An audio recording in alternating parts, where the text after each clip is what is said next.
ഇതെന്താണെന്നുള്ളത് ഞാൻ വഴിയെ കാണിച്ചു തരാം കേട്ടോ. പെട്ടെന്ന് എടുത്തൊരു പ്ലാനിൻ്റെ പുറത്ത് സംഭവിക്കുന്ന കുറച്ച് കാര്യങ്ങളാണ് നിങ്ങളിപ്പോൾ ഈ കണ്ടിട്ടിരിക്കുന്നത്. ഞങ്ങളുടെ ആദ്യത്തെ വാലൻറ്റൈൻസ് ഡേ ആഘോഷമാണ് കേട്ടോ.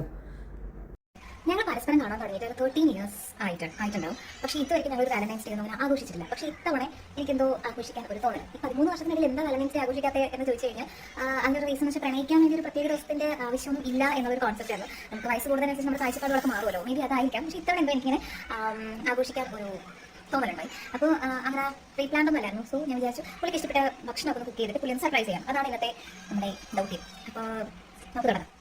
ഒട്ടും പ്രീ പ്ലാൻഡ് അല്ലാത്തത് കാരണം തന്നെ വീട്ടിലുണ്ടായിരുന്ന കുറച്ച് സാധനങ്ങൾ വെച്ചിട്ടാണ് ഞാൻ കുക്കിങ്ങും കാര്യങ്ങളൊക്കെ തന്നെ ചെയ്യുന്നത്. ഇതൊക്കെ ഒരു പെട്ടെന്നുണ്ടായ ഒരു ഐഡിയ ആണ് കേട്ടോ. പിന്നെ ചെറിയ രീതിയിലുള്ളൊരു ഡെക്കറേഷൻ കാര്യങ്ങൾക്കും വേണ്ടി ഞാൻ ഇവക്കുട്ടിയും കൂടി സഡനായിട്ട് പോയി കുറച്ച് കാര്യങ്ങളൊക്കെ ഒപ്പിച്ചിട്ട് വന്നു. ജസ്റ്റ് ഒരു രീതിയിലൊക്കെ നമ്മളൊന്ന് അറേഞ്ച് ചെയ്തു. പിന്നീട് ഇവക്കുട്ടിയുടേതായ രീതിയിലാണ് കേട്ടോ ബാക്കി ബലൂൺസും കാര്യങ്ങളൊക്കെ അവൻ ചെയ്തു വച്ചേക്കുന്നത്.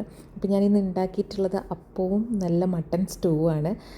ഇതാണ് ഫൈനൽ ലുക്ക് ഞാൻ ചെയ്തെടുത്തത്.